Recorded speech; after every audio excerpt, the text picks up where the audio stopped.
Hello everyone, welcome back to Tutorial Millennial channel. In this video, I'm going to show you how to update all Android apps automatically. Now, let's get started. First, open your Google Play Store. And then in here, you just click on the profile icon at the top. This one. Click on it. And in here, you can click on a setting. Click on it. And in here you can click on network preference, this one. Click on it and click auto update apps, this one.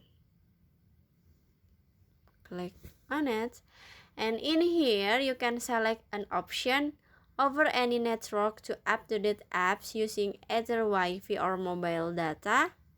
This is for mobile data and this is for Wi-Fi only. And over Wi-Fi only to update, over Wi-Fi only to update apps only when connect to Wi-Fi.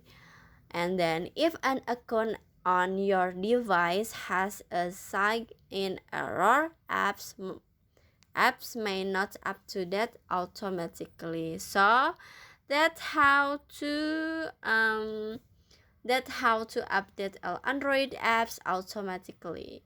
I hope you found this video to be helpful. If you enjoy with the content, please consider like, comment, and subscribe down below. Bye bye.